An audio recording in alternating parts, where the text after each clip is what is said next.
the very privileged and honored to introduce you to Father Greg Markey. He comes to us from Norwalk, Connecticut, where he resides at St. Mary's Church. And he has a BA in political science from the University of New Hampshire and master's in divinity and theology from the Seminary of Mount St. Mary. He's published articles in Homiletics and Pastoral Review and the Diocesan Paper. And he's here to talk to us tonight about cohabitation, which I hope will be a very relevant topic to most of us. Please give a warm round of applause to Father Markey. And before we turn it over, he's also brought with him some pamphlets about cohabitation. I'm going to have these in the back, so please take some for yourself and for your friends.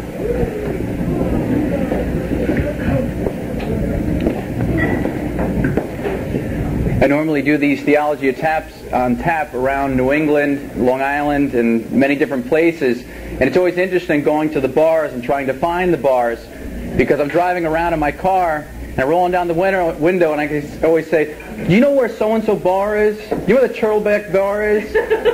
And they always look at me, "Father, what do you want with the bar?" And then after I tell them, "Well, I'm going to be giving a talk on cohabitation," they say, "In a bar?" So it's always good to come and see these places. Most of you know that the topic was changed tonight. I hope some of you didn't come just to see the other speaker on exorcism. I'm here to talk on cohabitation. Why should I not live with my boyfriend, girlfriend before marriage? But because you were expecting to see exorcism, I'm going to change my topic. I'm going to do men and women who are possessed, who are living together.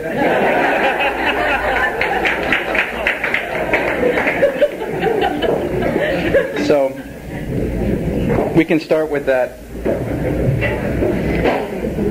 As priests, we are always preparing people for marriage. And sometimes the question arises, well, what does a priest know about couples and falling in love and what's right and wrong for their relationship? I mean, he's celibate, so what does he know about that? Well, actually, we know quite a bit, because we spend so much of our time with couples. We as priests spend time with couples in preparation for marriage.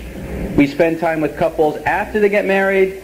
And then, unfortunately, sometimes we spend time with them when they're struggling with a difficult marriage and divorce. So we actually know quite a bit about marriage. As part of our life is to help people in all these areas and to read about it and help people to learn about it. One of the problems that we have as a priest is when couples come together and they're living together before marriage, what we call cohabitating.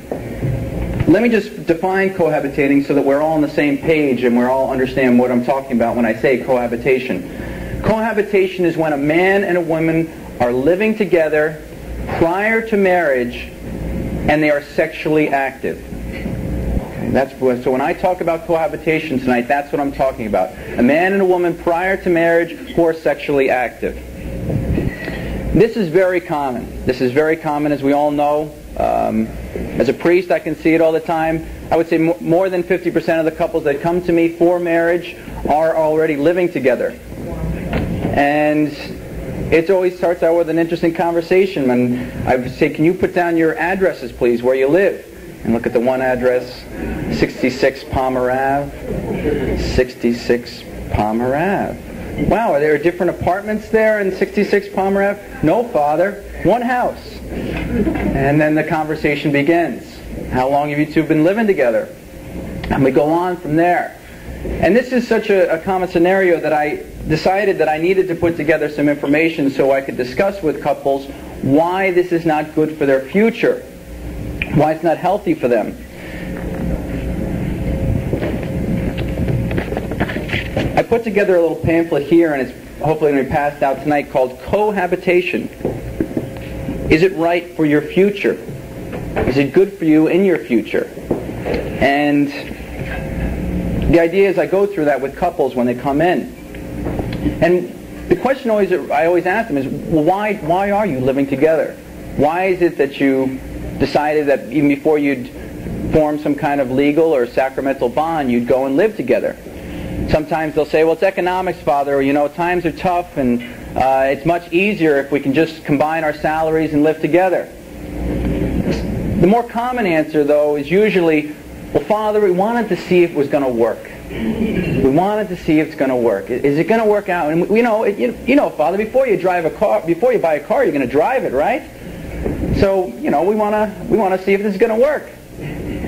So I say, okay, all right, I see where you're coming from. But then, if you look at the statistics of couples who cohabitate, statistics clearly show that couples who cohabitate have a 50% higher divorce rate than couples who do not cohabitate. 50% higher. So it doesn't prove that if you are going to live together before marriage, you're actually setting yourself up for a divorce. Let me put it right here. Great. Thank you. It's a very important statistic. So I always say that, you're setting yourself up for a divorce by living together. As we all know, divorce is such a terrible thing in our society today. I'm sure there's probably not anybody in this bar tonight that has not been either directly or indirectly affected by divorce and see the havoc that it wreaks in our families. So on top of that, 50%, normally just on paper, couples across the United States right now, it's about 55% of all couples who get married today end in divorce. Add on top of that another 50%, that means if you're cohabitating, there's a 75% chance that you're going to end in divorce. It's really rough. It's a really rough statistic. Well, the couple, that doesn't always sink in. The couple says, well, Father, we like to think we're in that 25% that are not going to get divorced. And I said, well, good. I hope you don't get divorced either. I don't want that. But let me just show a few more other statistics. Other statistics show that cohabitation weakens the commitment to marriage because it produces attitudes and values which increase the probability of divorce. Another statistic has shown that cohabitation is associated with reduced sexual exclusivity after marriage. In other words, adultery is more likely in couples who cohabitate. Why? Because they're used to engaging in the conjugal act without any formal commitment. And when something tempting comes along, at work or play somewhere, there's more likelihood that they're not going to have the self-control to say no. And then another interesting statistic is those who cohabitate report lower quality marriages, poorer communication, wives with more individualistic views of marriage, wives who are more independent in their views of marriage, and a lower commitment to the institution of marriage than those who do not cohabitate. I often see that afterwards. I've seen that with couples who do cohabitate, particularly the women, that the woman feels like, yes, I did it, but I never really wanted to do it. I gave in to somebody, and he wanted me to do it, and I was afraid I might lose him, so I started to cohabitate with him. There's actually a little fear on her part. And then afterwards, when they get married, she feels like she gave away part of herself that she was really not ready to give away. And there's sometimes some bitterness towards her husband, a bitterness that never really goes away, because she felt like her husband at the very beginning made her do something that she never really wanted to do.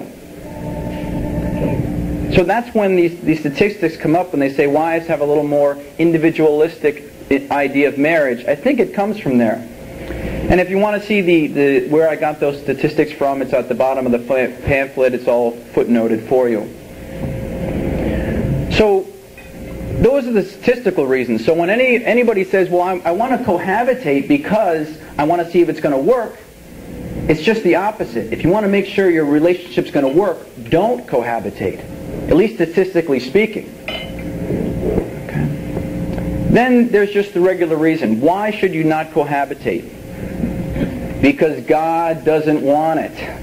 It's offensive to God. God is offended by it. As it says throughout the New Testament, thou shalt not fornicate. Thou shalt not commit adultery. Fornication means engaging in the conjugal act outside of marriage, prior to marriage. St. Paul says those are the kind of people that are doomed